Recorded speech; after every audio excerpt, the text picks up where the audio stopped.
Díganme, ¿con qué clase de actitud consideran ustedes el profundo significado del juicio?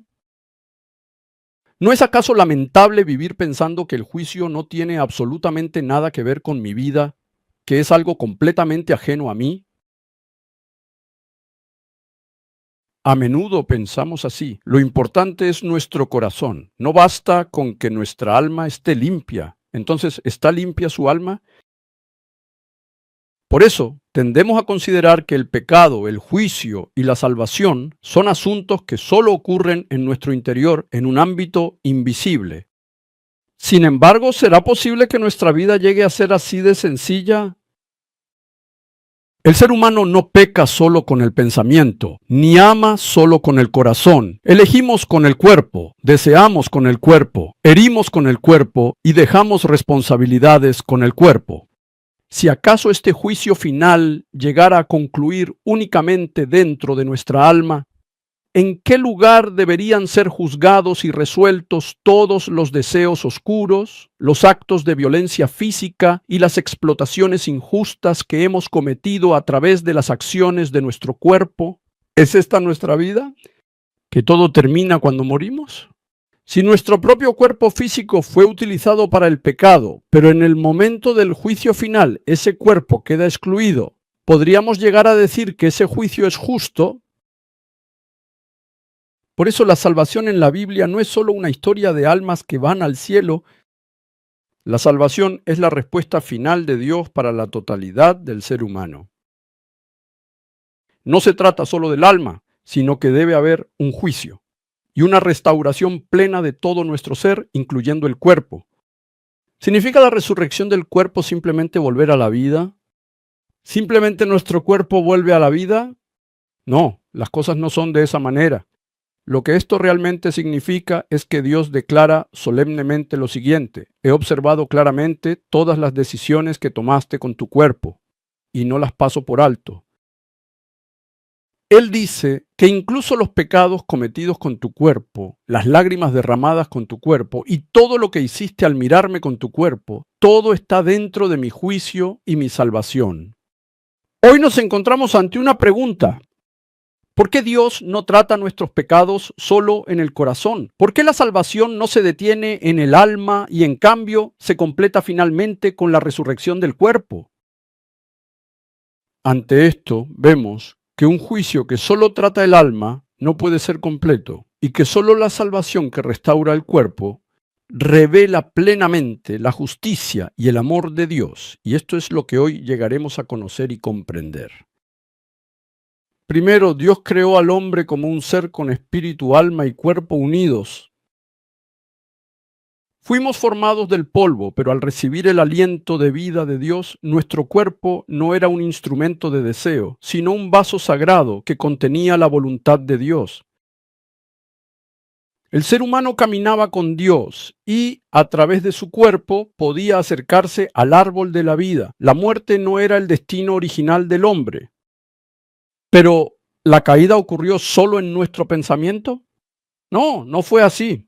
El corazón vaciló y esa vacilación pronto se tradujo en la acción del cuerpo que extendió la mano. Vieron, desearon, tomaron, arrancaron y comieron.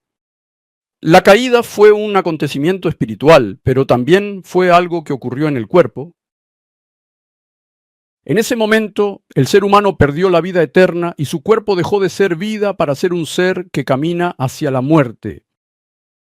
Por esta misma razón, es fundamental que comprendamos que desde el momento en que nacemos, vivimos una vida que se encamina de forma inevitable a la muerte.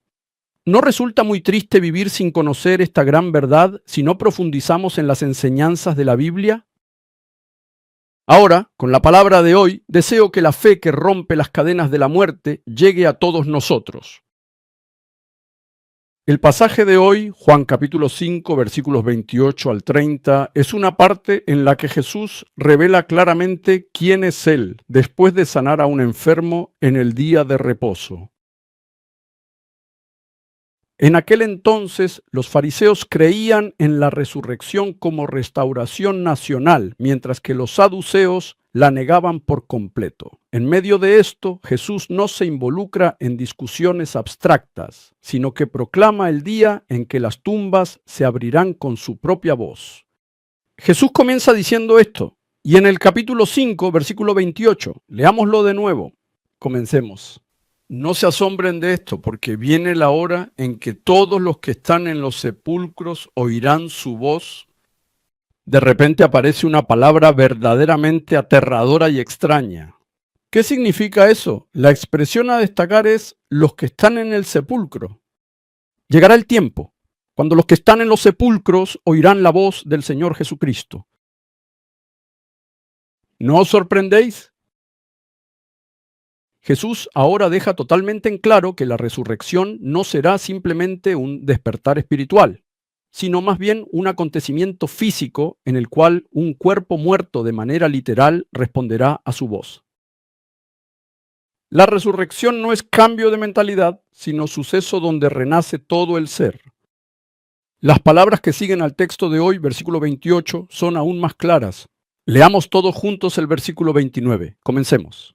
Y saldrán de allí. Los que han hecho el bien resucitarán para tener vida, pero los que han practicado el mal resucitarán para ser juzgados.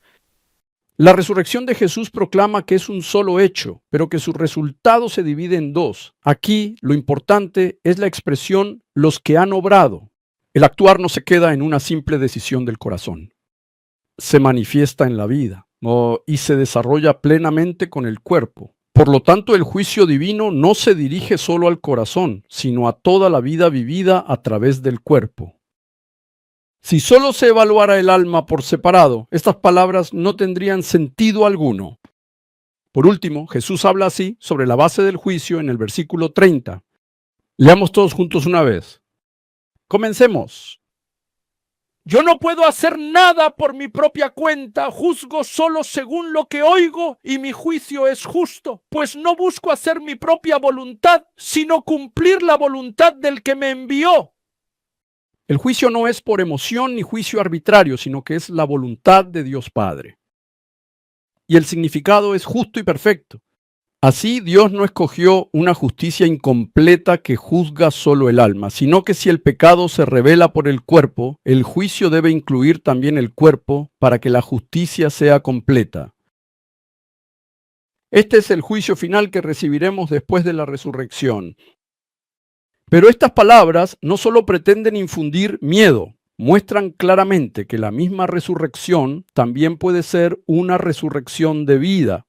Quien escucha la voz de Jesús y cree en Él, la resurrección es restauración, no juicio. Hoy nos encontramos ante una elección. ¿Debemos entregarle al Señor solo nuestras almas y solo nuestros corazones? ¿O confiaremos toda nuestra vida y nuestro cuerpo al Señor? ¿O viviremos completamente en pecado, cuerpo, mente, pensamientos y alma? La voz de Jesús todavía resuena con mucha fuerza en nosotros. ¿Por qué no escucháis esa poderosa voz que incluso los que están en el sepulcro oirán? Es hora de que nosotros que estamos vivos hoy escuchemos primero y respondamos al Señor con fe. Queridos y amados todos, hoy nos encontramos ante una pregunta muy fundamental. Si nuestra alma ya está viva, ¿por qué Dios insiste tanto en resucitar también el cuerpo y ponerlo ante el tribunal? ¿Por qué el juicio no puede completarse simplemente con el alma sola? Solo al comprender profundamente esta verdad y esta respuesta ante tal pregunta, podremos vivir con fe verdadera. Si no respondemos esto, la resurrección para vida y la resurrección para juicio de Juan 5, así como el amor, la justicia y la equidad de Dios, e incluso nuestra visión del cielo y el infierno, todo se verá distorsionado. Voy a proclamar la conclusión claramente desde el principio. El cuerpo de la resurrección no es necesario para complementar el alma, sino que la resurrección de nuestro cuerpo es absolutamente necesaria para completar la salvación y el juicio de Dios. El ser humano de la Biblia fue solo alma desde el principio. El Génesis capítulo 2, versículo 7 define así a los humanos. Vamos a leerlo todos juntos. Comencemos.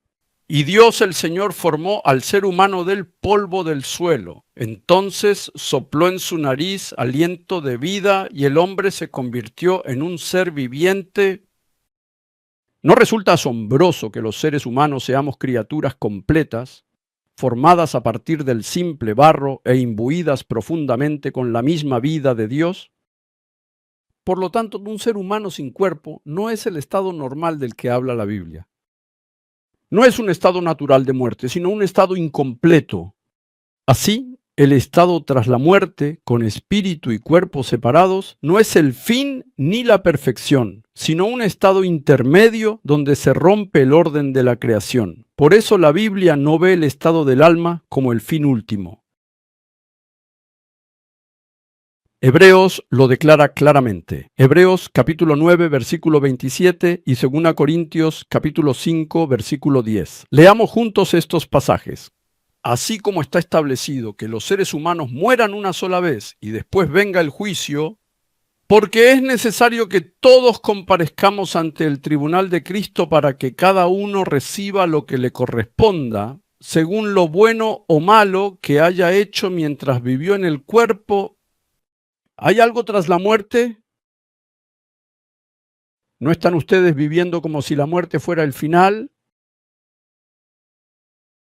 Hoy el Señor nos ha hecho saber que tras la muerte el juicio ciertamente permanece. Y ese juicio no se trata solo de una evaluación de nuestra alma, sino de la declaración definitiva de Dios sobre toda nuestra existencia humana, alma y cuerpo. ¿Por qué es así? Si pensamos en cómo se cometió el pecado, podemos entender por qué debe ocurrir la resurrección de nuestro cuerpo.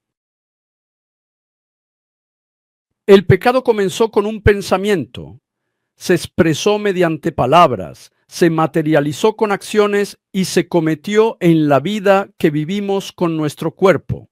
Entonces, ¿cómo podría un proceso de juicio justo completarse solo juzgando el alma? El juicio en la Biblia es un juicio integral de toda la persona.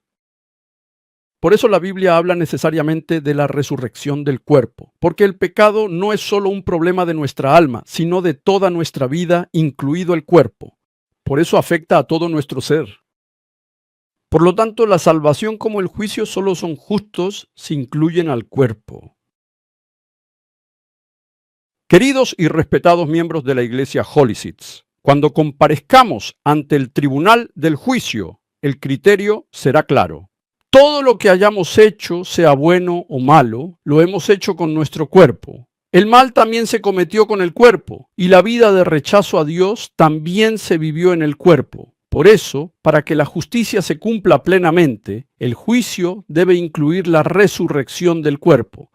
Si el cuerpo de los malvados no resucita, entonces toda la injusticia, violencia y maldad cometidas en este mundo con el cuerpo quedarán finalmente en un estado incompleto y el juicio mismo terminará siendo incompleto. Por lo tanto, el juicio nunca podrá ser justo si no incluye la resurrección del cuerpo. El apóstol Juan da testimonio del juicio final de la siguiente manera. Son las palabras de Apocalipsis, capítulo 20, versículo 13 y el versículo 14.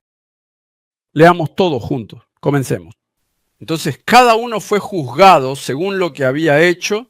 La muerte y sus dominios fueron arrojados al lago de fuego. Este lago de fuego es la muerte segunda. El versículo 13 establece claramente el criterio del juicio final. Las obras de cada persona de las que se habla aquí no se refieren a unas pocas acciones aisladas. Se trata de todo el conjunto de la vida de una persona, lo que ha creído, lo que ha amado y lo que ha rechazado, todo lo cual se manifiesta a través de su cuerpo.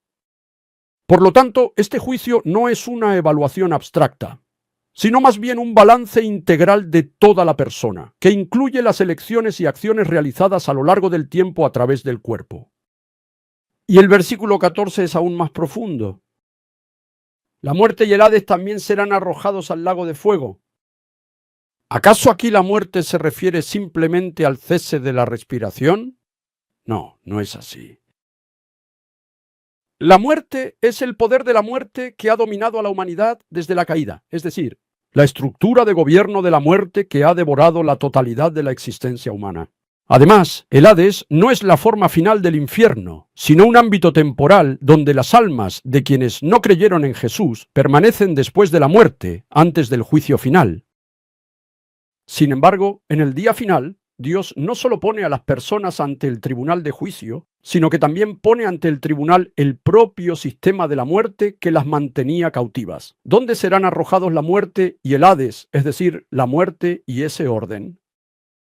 El hecho de que sean arrojados al lago de fuego es una declaración de que la muerte queda completamente anulada y ya no puede funcionar. Es decir, la conclusión del juicio final no termina solo con juzgar a los muertos, sino que se completa poniendo fin a la propia muerte que ha dominado a la humanidad. Por eso la Biblia llama a esto la segunda muerte.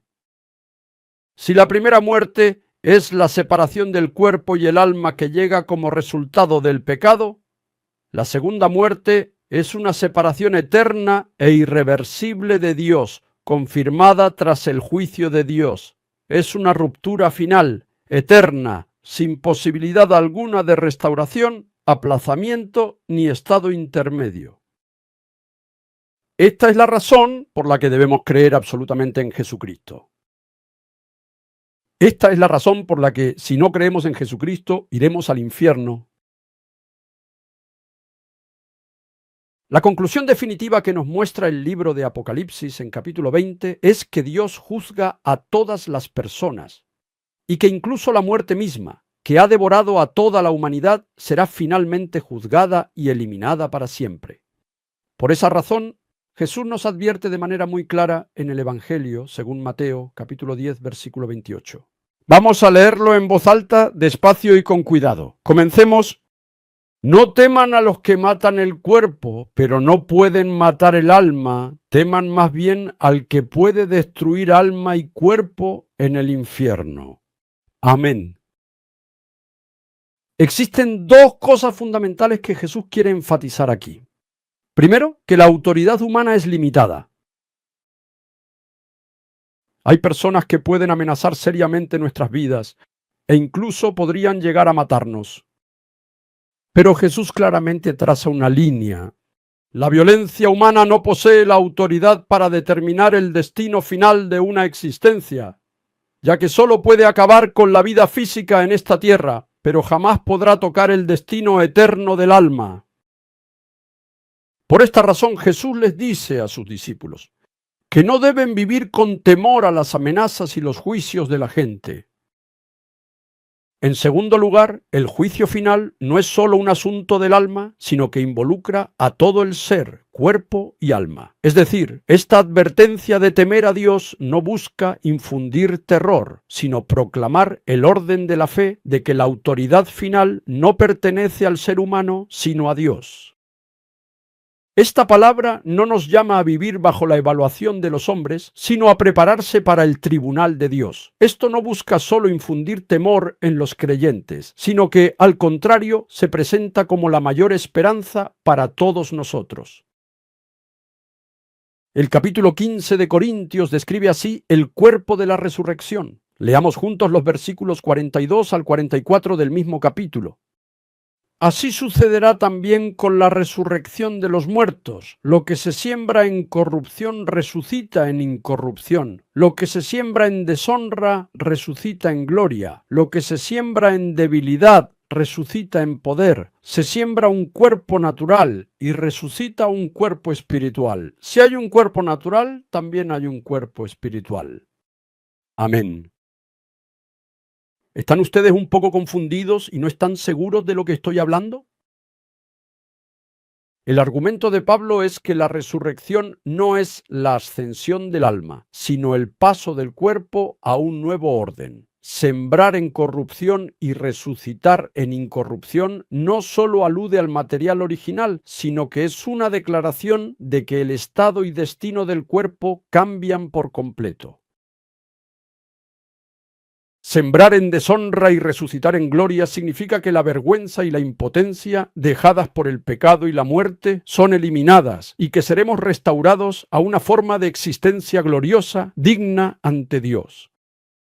Se siembra en debilidad y resucita en poder. Esto significa que el cuerpo humano ya no será una existencia débil arrastrada a la muerte, sino que será transformado en un estado de poder sostenido por la vida, como dice 1 Corintios 15:44. ¿Podemos leer una vez más solo el versículo 44? Leamos todos juntos este pasaje. Comencemos. Se siembra un cuerpo natural, pero resucita un cuerpo espiritual. Si hay un cuerpo natural, también hay un cuerpo espiritual. Amén. En este punto, el apóstol Pablo no está hablando de si existe o no un cuerpo, sino que se refiere específicamente a qué principio gobierna ese cuerpo. El cuerpo natural está bajo el poder del pecado y la muerte, mientras que el cuerpo espiritual está bajo el orden del Espíritu Santo y la vida.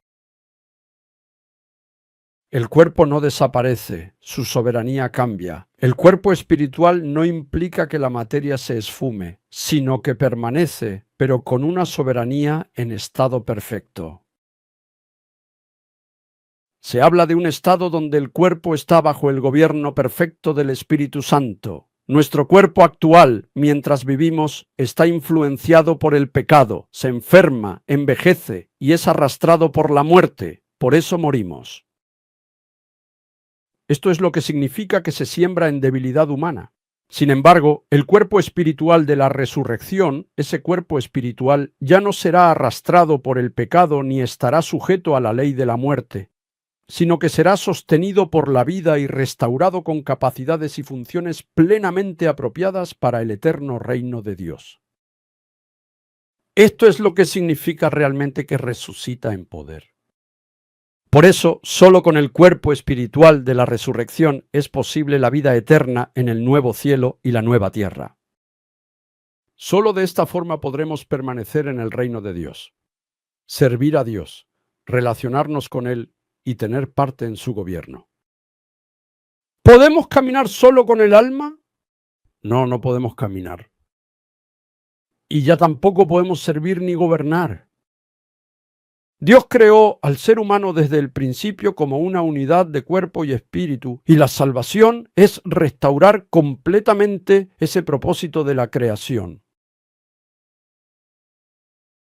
Nada de esto se logra únicamente con los sentimientos del alma humana. Dios creó al ser humano desde el principio como un ser integral de cuerpo y alma, y la salvación es restaurar ese propósito de la creación hasta el final.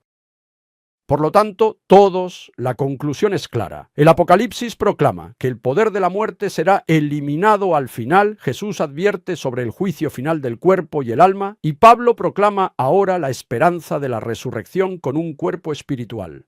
Cuando estas tres corrientes se unen, confesamos, la resurrección no es una opción, sino una necesidad. La resurrección de nuestro cuerpo no es para temer, sino la consumación de la salvación, donde la justicia y el amor de Dios se cumplen a la vez. Estas verdades han sido confirmadas definitivamente por la resurrección de Jesús. Leamos todos juntos el libro de Romanos, capítulo 8, versículo 11. Comencemos la lectura. Y si el espíritu de aquel que levantó a Jesús de entre los muertos vive en ustedes, el mismo que levantó a Cristo de entre los muertos, también dará vida a sus cuerpos mortales por medio de su espíritu, que vive en ustedes. Aquí el apóstol Pablo lo dice claramente. La resurrección no es solo un consuelo para el alma, sino la manifestación gloriosa y poderosa de Dios que da vida de nuevo al cuerpo mortal. ¿Acaso no es el mismo Espíritu Santo que resucitó a Jesús, quien ahora habita en todos aquellos fieles que creen firmemente en Jesucristo? Y promete que un día infundirá vida eterna y renovada también a nuestros cuerpos. ¿Y cuál es el ejemplo más claro de lo que es un cuerpo espiritual?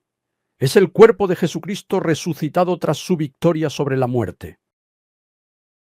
Tras haber resucitado de entre los muertos, Jesús se apareció ante sus discípulos, les habló con claridad, compartió la mesa y comió con ellos y les mostró las marcas de los clavos. No se trató de una simple visión ni de un símbolo, sino que era un cuerpo real y físico. Pero ese cuerpo ya no era el mismo que antes. ¿Volvió a morir? No volvió a perder la vida. Nunca se corrompió y no se encontró sujeto a las limitaciones del tiempo y el espacio. ¿De qué tipo de cuerpo estamos hablando? Es el cuerpo espiritual del que habla la Biblia. Un cuerpo que sigue siendo cuerpo, pero que ya no está bajo el dominio del pecado y la muerte. Es un cuerpo completamente perteneciente al orden de la vida y la gloria. Por lo tanto, la resurrección de Jesús no es solo una victoria personal de Jesús. Él se convirtió en las primicias de los que durmieron. Él ha resucitado como las primicias de todos.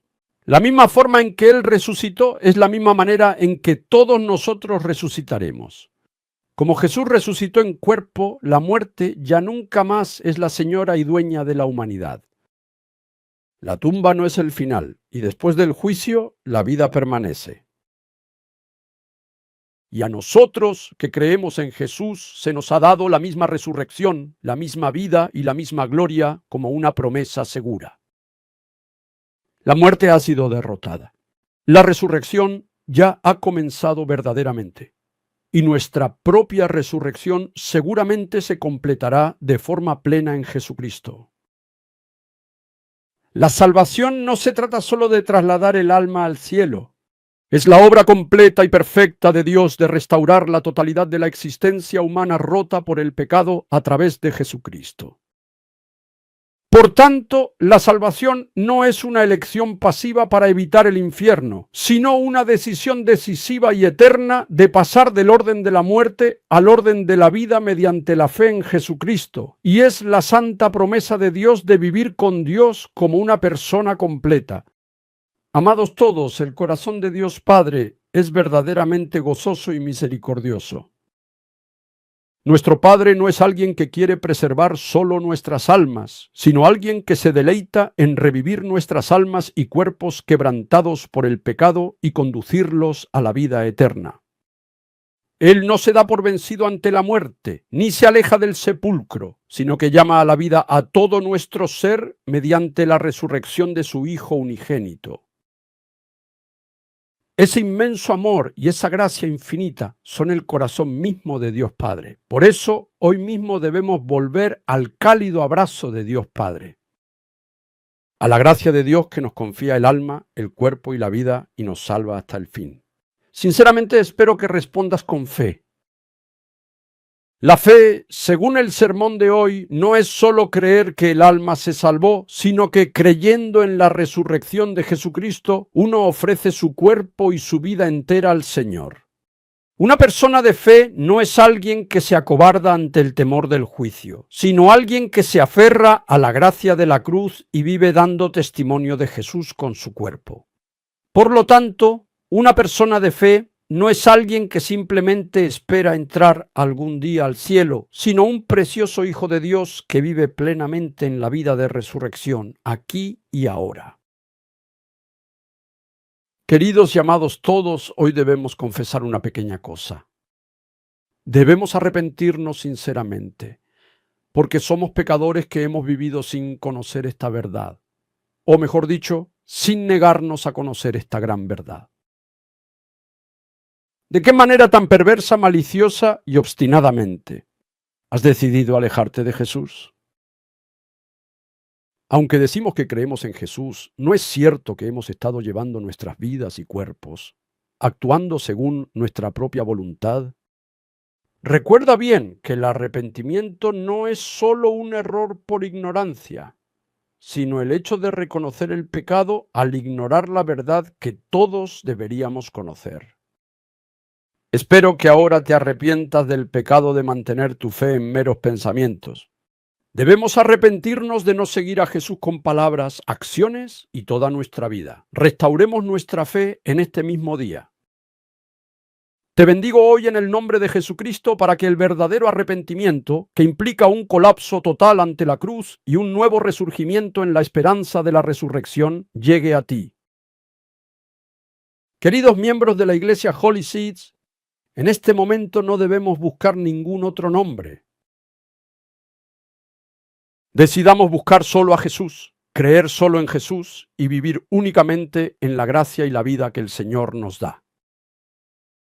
¿Por qué no reconocemos que quien nos libró del pecado fue Jesús, que quien venció la muerte fue Jesús y que solo Jesús abrió el camino de la resurrección y la vida? Por lo tanto, no sigamos atados al miedo. Espero que puedan dejar atrás la culpa del pasado y las sombras del fracaso y caminar con confianza en la esperanza de la resurrección. Ahora proclamo la bendición que el Señor nos da. Bendigo para que la abundante vida de Jesucristo fluya en tu alma, en tu cuerpo y en cada una de las áreas de tu vida. Creo que el poder de la muerte retrocederá y que el poder de la resurrección sostendrá su presente y su futuro. Oro en el nombre de Jesucristo para que sean bendecidos viviendo solo en Jesús y permaneciendo solo en la gracia de Jesús. Con esto concluyo el mensaje. Queridos y respetados todos, crean en el nombre de Jesucristo en este mismo momento y proclamen en el nombre de Jesucristo que todo temor se aleje, que toda frustración y desesperanza retrocedan, que el miedo a la muerte y al infierno caiga ante el nombre de Jesús. No confíen más en este mundo, por favor, no se apoyen únicamente en su propia justicia. Espero que crean solo en Jesucristo. Solo nuestro Señor Jesús es el camino, la verdad y la vida. Nadie, absolutamente nadie en este mundo puede alcanzar jamás la vida eterna si termina rechazando a Jesús. Lo que vivimos en el momento de hoy no es para nada algo ligero. En la encrucijada entre la vida eterna y la perdición eterna, el Señor continúa llamando a cada uno de ustedes con una voz llena de dolor. Ven a mí. Ven a mí. Yo mismo te concederé el don de una nueva vida. Yo voy a otorgarte la vida eterna para siempre. Por eso, hoy les animo a apartarse del camino al infierno, crean y clamen a Jesucristo, el camino de salvación. Esta decisión transformará sus almas. Ahora, una vez más, les doy mi bendición en el sagrado nombre de Jesucristo. Que las cadenas del pecado se rompan, que el poder de la muerte sea destruido y que la vida de la resurrección llene plenamente su alma, su cuerpo y toda su vida. Oro para que la paz llene su camino en lugar del temor, que la esperanza reemplace la desesperación y que la vida llene su camino en lugar de la muerte. Bendigo en el nombre de Jesucristo para que la salvación, la protección y la guía de Dios se manifiesten claramente cada día en sus vidas sobre la decisión de fe que toman hoy. Proclamo y bendigo en el nombre de nuestro Señor Jesucristo que toda esta gracia y bendición vendrán abundantemente sobre todos nosotros. Yo les bendigo a todos ustedes.